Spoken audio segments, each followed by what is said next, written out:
Hey guys, my name is Jessica and I am an ASHA certified speech language pathologist, and I also am the mom to a 2-year-old little girl and a 3-year-old little boy.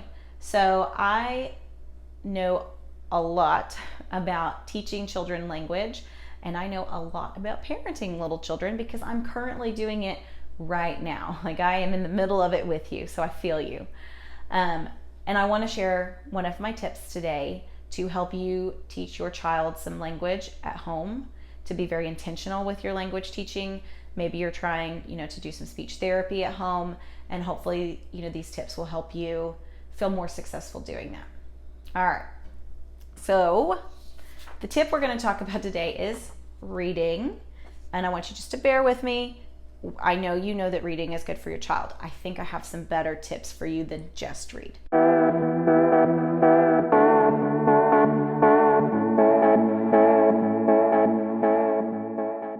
But first, I just want to show you this because this is going to guide our conversation today. This is a handout that is just a paper version of what we're talking about today, that gives you a strategy, tells you how to do it. I really think that you will find this helpful. So there's a link in the description below if we go through this and you like it and you're interested in it. So obviously, you know that books are great for helping your child learn new words. I know all of your teachers and everybody tells you that. So I want to tell you some strategies for picking good books and reading well with your child. First of all, the books that I love books that either have very simple language and very simple pictures that illustrate the text. That helps your child to not be overwhelmed by the picture and really focus in and zero in on this word means this, or this page is describing this.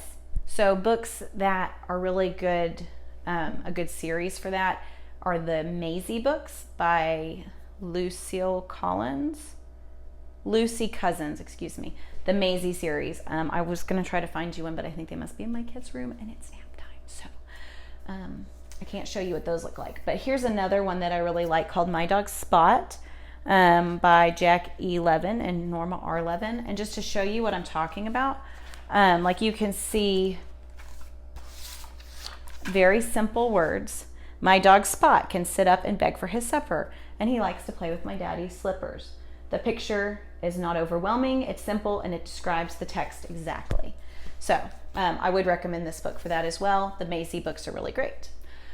Other books that I really like for having simple text that you can get in a series for pretty cheap are the Little Critter books by Mercer Mayer, and I would also recommend the Clifford books as well. You can get a whole series, and again, they're pretty cheap, and they talk about, they use good, like, simple vocabulary and simple sentences, and they're not too long. So I also always recommend those, and I like to read those with my students a lot. And I'm shuffling through my books. Okay, the next thing I recommend in looking for good books is to try and find books that are very repetitive and have repetitive text. So if you've ever read Brown Bear, or The Very Hungry Caterpillar, or Goodnight Moon is another favorite of mine, because it has text that repeats itself, which is good because repetition and hearing things over and over again is how we learn things. On that note, don't be afraid to repeat and reread books over and over and over again.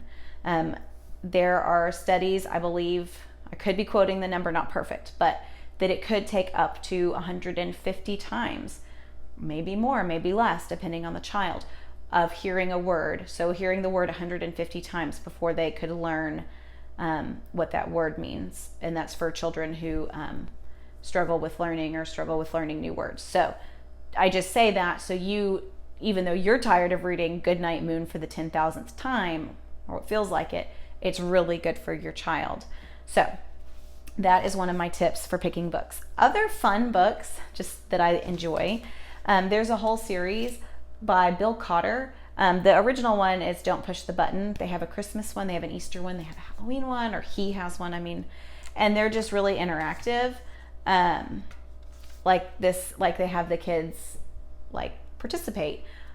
Maybe we can find out inside. Can you knock it gently? And then they just knock on it. So, or there's like, you shake the book, scratch it. It's great for working on verbs, and the kids love it because it's very entertaining. Similarly, I also love anything by Mo Willems is great. This one's called The Pigeon Needs a Bath, and all of the pigeon books are just really fun because he writes them in a way where you can be really silly and interactive, and then the kids just love it. So those are my recommendations. I also recommend what we do in my house. Like I said, I don't have all my books out on our bookshelf. I rotate them out my goal is once a month. I will be honest, it happens probably more seasonally. So like I would keep all our fall books are put up in the summer, and maybe some other ones that I've gotten tired of reading, and I'll pull out a handful of new books for us to read and reread and enjoy together, for a season, for a month, for a few weeks. And then I'll put those books out and I'll cycle some new ones out. So it just exposes my children to different books. And like I said, if it's seasonal books, I pull those out during the season and then I put them away. So I like to get Christmas books, summer books, fall books, any kind of books. And I also like to focus on themes. So, having a bunch of farm animal books or a bunch of dog books or car books or vehicles is really good as well. And I try to read those all at the same time. So I would pull out all of my farm animal books at once or all of my vehicle books at once. And we would rotate them because it's exposing your child to the same word in different ways. Okay, so those are some of my favorite books. And one more tip that I want to give to you is try to add book reading into a routine. Again, I will be very honest with you. There was a time when an SLP, struggled to read with my child every day. And here's how I fixed this. I associated it into a routine. So for us, it was part of our bath time routine. Our bedtime routine. I added it in between, we ate our bedtime routine is, we take a bath, and then we eat a snack, and then we read a book, and then we brush our teeth, and then we go to bed. So I just added it as a step in my routine, and my children quickly learned the routine and the steps because children do. And now my children never let me forget to read a book with them, and I don't forget. Instead of just expecting that it's going to happen every day, this is a way for me to remember to actually work on it and to actually do it with them. So no judgment if you don't read with your kid every day. I've been there, and that's my tip to help you just remember to do it. And then once you do it, just read one book a day, and that's okay. Or if you want to do more, obviously more is also amazing. If you can't buy your own books, I do recommend half-price books. You can usually find, like you can see all of these have tags on them, is a great way for finding books really cheap. The Mercer Mayer books and the Clifford books are usually pretty cheap. Amazon, of course, and the library is always going to be a great bet for finding free things as well if you don't want to buy a bunch of books, or you can't, or whatever.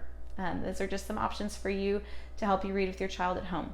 So again, if you like the handout, link in the description for 20 other resources. And I also ask, if you're not interested in the resource, that if you found this video helpful and you think other moms or caregivers would benefit from these tips, that you would like the video and that you would subscribe to the channel, just because that helps more people find them. And I really want anybody who needs these videos to find them so that I can share, what's worked for me and my family as both a speech therapist and as a mom. All right, I'll talk to you later. Oh, one more thing, sorry. There is actually a whole playlist of videos with tips for parents. So if you liked this, be sure and check that out as well. Now, I'll talk to you later.